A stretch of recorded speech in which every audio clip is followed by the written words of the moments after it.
दोस्तों, ब्रह्मपुत्र एक खूबसूरत नदी या एक रणभूमि पार्ट 3 में आपको स्वागत है। दोस्तों, ये वीडियो अगर आप YouTube पर देख रहे हैं तो इस चैनल को सब्सक्राइब कीजिए और अगर Facebook पर देख रहे हैं तो इस पेज को लाइक कीजिए।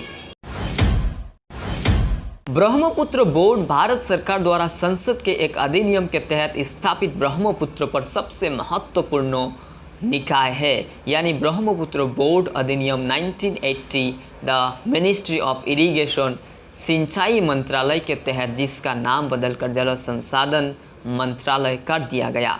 ब्रह्मपुत्र बोर्ड में सौंपा गया मुख्य कार्य है ब्रह्मपुत्र वैली में बाढ़ और बैंक कटाव के नियंत्रण के लिए उपायों की योजना और एकीकृत कार्यान्वयन है और इसके साथ जुड़े मामलों के लिए ब्रह्मपुत्र और बराक घाटियाँ दोनों ब्रह्मपुत्र बोर्ड के अधिकार क्षेत्रों में है।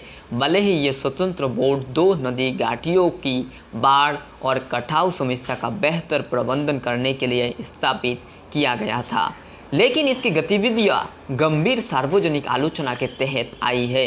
ब्रह्मपुत्र बोर्ड के अलावा राज्य जल संसाधन विभाग और केंद्रीय जल आयोग भी नदी बेसिन में पानी के मुद्दों की देखभाल करते हैं। हाल ही में अंतर्राष्ट्रीय funding agency Asian development bank Assam में बाढ़ और कटाव नियंत्रण से जुड़ी हुई है, लेकिन बांग्लादेश के अनुभवों से इस तरह की एजेंसियों को एहतियात के साथ निपटा जाना चाहिए। ब्रह्मपुत्र एक गतिशील नदी है जिसकी गतिशीलता केवल नदी के भौतिक चरित्रों या विशेषताओं तक सीमित नहीं है, बल्कि सामाजिक, राजनीतिक, आर्थिक और सांस्कृतिक पहलुओं में डूबी हुई है। ब्रह्मपुत्र घाटी विभिन्न जातियों के लोगों के लिए एसिमिलेशन करने का स्थान रही है और इस घाटी में बोली जाने वाले विभिन्न भाषाओं और बोलियों का पता लगा सकते हैं।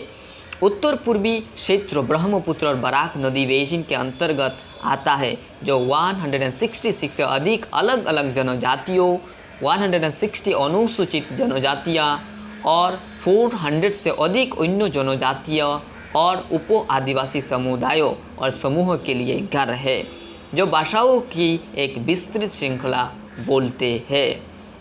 पूर्वोत्तर क्षेत्रों को भारत और पड़ोसी देशों भूटान, तिब्बत, बर्मा और बांग्लादेश के बीच एक एथनोलॉजिकल ट्रांजिशन जोन के रूप में भी माना जा सकता है। इस क्षेत्रों में 3 भाषाओं के परिवारों में संबंधित 222 भाषाएं मिल सकती है: इंडो आर्यन, चीन तिब्बती और ऑस्ट्रिक। आसाम के लिए पूर्वोत्तर क्षेत्रों के केंद्रों में स्थित राज्यों ब्रह्मपुत्र नदी राज्यों की जीवन रेखा की तरह इस राज्यों से होकर गुजरती है। ब्रह्मपुत्र नदी का शाब्दिक अर्थ है ब्रह्म का पुत्र।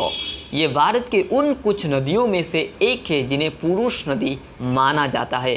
ब्रह्मपुत्र की उत्पत्ति के बारे में कई मिथक और किंवदंतियाँ हैं। आसाम में ब्रह्मपुत्र नदी को कई अन्य नामों से भी जाना जाता है, जैसे कि लुइत, श्री लुइत, बरलुइत, बरनोई। आसाम के लोगों के लिए ब्रह्मपुत्र अपने मूविंग ओशन यानी चलते महासागर के आकार के कारण बहुत गर्व का प्रतीक है, लेकिन बाढ़ के दौरान इसकी ताकत बढ़ने पर यह डर को भी जला देता है। आसाम के लोगों ने मुश्किल समय का सामना किया है जब नदी अपनी पूरी ताकत पर आ जाती है। प्रसिद्ध गायक जयंत हजारिका ने लिखा, जब उन्होंने बाढ़ पीड़ितों के लिए राहत पाने के लिए जोर वाहिनी का गठन किया।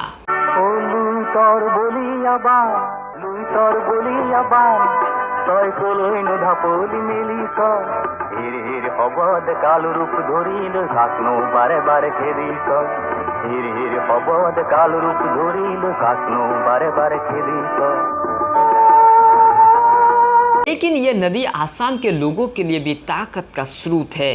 बार बार उन्होंने लोहित पुरिया या लोहित के किनारे के लोगों के रूप में अपनी एकता व्यक्त की है।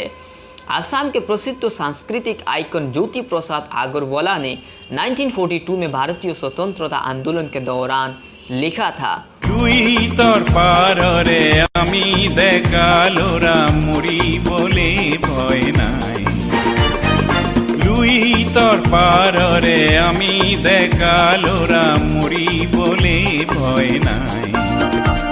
एक अन्य प्रसिद्ध सांस्कृतिक आइकन डॉक्टर भूपेन हजारिका, जिन्हें बार्ड ऑफ ब्रह्मपुत्र से जाना जाता है, नदी की विनाश की शक्ति स्रोत थी जो लोगों को जागृत करेगी। अपने प्रसिद्ध गीत विस्तीर्ण पारोरु में उन्होंने नदी से पूछा, सहस्र बारिखार उन्मादनार অভিজ্ঞতারে পঙ্গু মানবক সবল সংগ্রামী আর অগ্রগামী করিনো তোলা কিয়।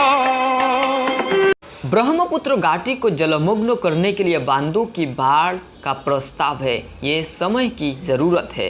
बांध निर्माण की चीनी योजना सार्वजनिक क्षेत्रों में बहुत अधिक नहीं है, लेकिन ऊपर की ओर तिब्बत में बांध निर्माण के प्रभावों का ब्रह्मपुत्र नदी पर गंभीर प्रभाव पड़ेगा।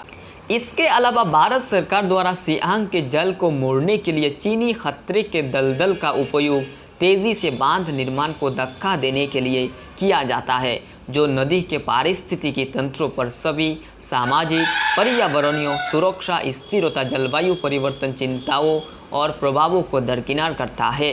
सरकार ने बहुत ही बेशर्मी से तेज़ी से बांध निर्माण के लिए सभी लोकतांत्रिक प्रक्रियाओं को अलग रखा है। हालांकि आसाम में ब्रह्मपुत्र पर बांध का कोई प्रस्ताव नहीं है, लेकिन इसके प्रमुख सहायक नदियों को बांधने के प्रस्ताव है। बांधों के इस अपघटन के कारण यदि वे निर्माण करते हैं तो ब्रह्मपुत्र नदी पर भारी प्रभाव पड़ेगा, जो अभी तक विश्वसनीय परियोजनाओं की कमी या संचयी प्रभावों के आकलन के अध्ययन के कारण ज्ञात नहीं है। इन अध्ययनों में नदी पारिस्थितिकी तंत्रों, नदी जैव विविधता, वन और वन्य जीवन, जलवायु परिवर्तन, बाढ़ और कटाव और आर्थिक और सामाजिक सांस्कृतिक प्रभाव जैसे मुद्दे शामिल होने चाहिए। हालांकि हमें उम्मीद है कि इस तरह की अनुचित परियोजनाओं के खिलाफ चल रहे संघर्ष सफल होंगे और ये सभी परियोजनाएं पूरी नहीं होगी। दोस्तों, ब्रह्मपुत्र द ब्यूटीफुल रिवर और द बैटल ग्राउंड के पार्ट 3 पे इतना ही। दोस्तों, उम्मीद है ये वीडियो आपको काफ़ी इन्फॉर्मेटिव लगा होगा। इस चैनल को सब्सक्राइब कीजिए और इस वीडियो को ज़्यादा से ज़्यादा शेयर कीजिए।